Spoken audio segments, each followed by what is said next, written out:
जनसुराज अभियान को यहाँ पर आपको बता दें, उसके सूत्रधार प्रशांत किशोर ने पश्चिम चंपारण में आपको बता दें बेतिया में पार्टी नेताओं और कार्यकर्ताओं के साथ बैठक कर संगठन की मजबूती और आगामी रणनीतिक राजनीति पर चर्चा की है। इस दौरान उन्होंने बिहार सरकार, एनडीए सरकार और राज्य के प्रमुख राजनीतिक दलों पर जमकर निशाना साधा है। आपको बता दें परिवारवाद, पलायन और पुल हादसों और बेरोजगारी जैसे मुद्दों को उठाते हुए उन्होंने सरकार की कार्यशैली पर सवाल खड़े कर दिए हैं।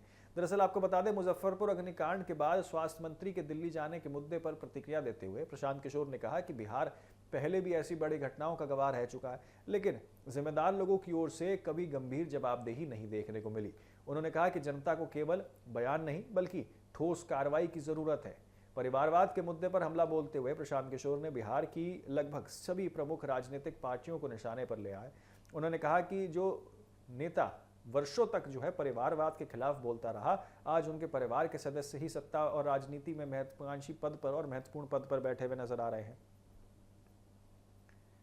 तो आपको बता दें किस तरीके से यहाँ पे उन्होंने आरोप लगाया है कि राजनीति में परिवारवाद की जड़ें इतनी गहरी हो चुकी है कि जनता के मुद्दे पीछे छूट गए हैं और परिवारवाद का राजनीतिक विस्तार वो प्राथमिकता बन चुका है।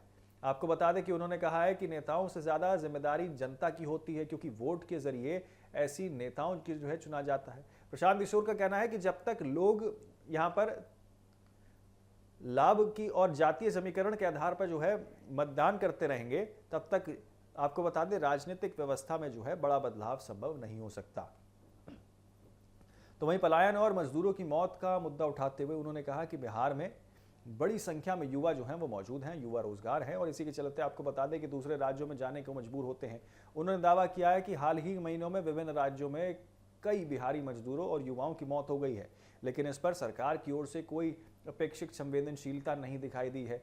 उन्होंने राज्य में लगातार सामने आ रहे पुल और निर्माण परियोजनाओं से जुड़े विवादों का भी जिक्र किया और कहा है कि जनता के वास्तविक मुद्दों पर सरकार की चुप्पी वो चिंता का विषय है। उप मुख्यमंत्री बनने के बाद जब सम्राट चौधरी मुख्यमंत्री बने तो उनके एक बयान की कटाक्ष कसते हुए प्रशांत किशोर ने उनकी शैक्षणिक समझ और इसी के साथ राजनीतिक दावों पर सवाल उठा दिए हैं। उन्होंने कहा कि विकास और शिक्षा जैसे गंभीर विषयों पर सरकार को ठोस नीतियों के साथ आगे आना चाहिए, ना कि केवल राजनीतिक बयानबाजी वो करनी चाहिए।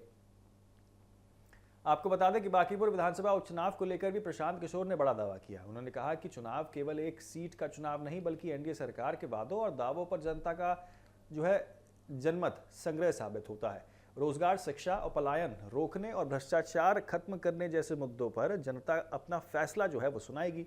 बिहार नवनिर्माण अभियान के तहत आपको बता दें राज्यभर का दौरा कर रहे प्रशांत किशोर के इस बयान ने बिहार की राजनीति में नई बहस छेड़ दी है। अब नजर इस बात पर रहेगी कि भाजपा, जेडीयू और एनडीए के अन्य सहयोगी दल इन आरोपों पर आखिरकार क्या कुछ जवाब देते हैं।